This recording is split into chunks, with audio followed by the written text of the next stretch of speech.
पुणे लोकसभेसाठी हेमंत पाटील यांनी भरला अर्ज।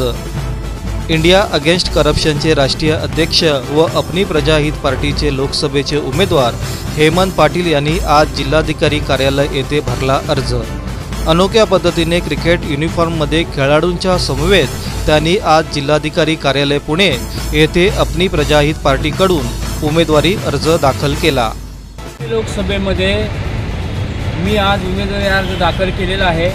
पुणे शहरामध्ये काँग्रेसच्या माध्यमातून धंगेकर सर आहेत, भाजपच्या माध्यमातून मुरलीधर मोहोळ आहेत आणि वंचितच्या पक्षाच्या अंतर्गत वसंत मोरे आहेत। या तिघांच्या पटीनं आज मी जे 20 वर्षामध्ये जे काय पुणे शहरासाठी केलं आहे त्यामध्ये मराठा समाज असेल, धनगर असेल, मुस्लिम असेल, दलित समाज असेल, मातंग समाज असेल, अनेक समाजाच्या अडचणी दूर करण्याचा मी 20 वर्षामध्ये प्रयत्न केल्यामुळं आज पुणे लोकसभेमध्ये मी निवडून आल्याशिवाय राहणार नाही।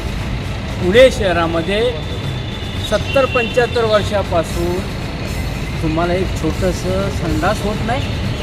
अनेक ठिकाणी अन्न, वस्त्र, निवारा ह्या गरजासुद्धा ह्या राजकीय पक्षांनी भागवलेल्या नाही। म्हणून माझी आजची उमेदवारी मी आज भरलेली आहे आणि येणाऱ्या निवडणुकीमध्ये मी बहुसंख्य मतांनी निवडून येऊन लोकांच्या समस्या सोडवण्यासाठी प्रयत्न करणार आहे। माझा अजेंडा आहे पुणे लोकसभेमध्ये ज्या समस्या आहेत, आरक्षणाचा विषय असेल, मला आता सांगितलं अन्न, वस्त्र, निवारा ह्या गरजा आहेत। अनेक समस्या शहरामध्ये आहेत।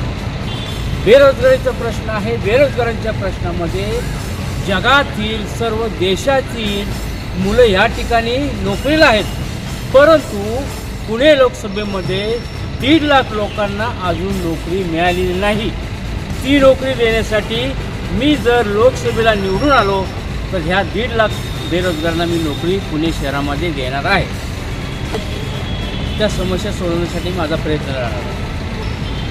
मी जे माझं व्यक्तिमत्व जे काही 20 वर्षामध्ये मी केलेलं आहे, जे काही पुणे शहरामध्ये माझं काय जे चरित्र आहे, माझ्या माध्यमातून मी लोकांना मतं मागणार आहे की बाबा उमेदवार कसा आहे, उमेदवार स्वच्छ आहे का, उमेदवार पैसेवाला आहे का, उमेदवार भ्रष्टाचारी आहे का, हे पाहून सर्व लोकांनी मला मतदान करावं।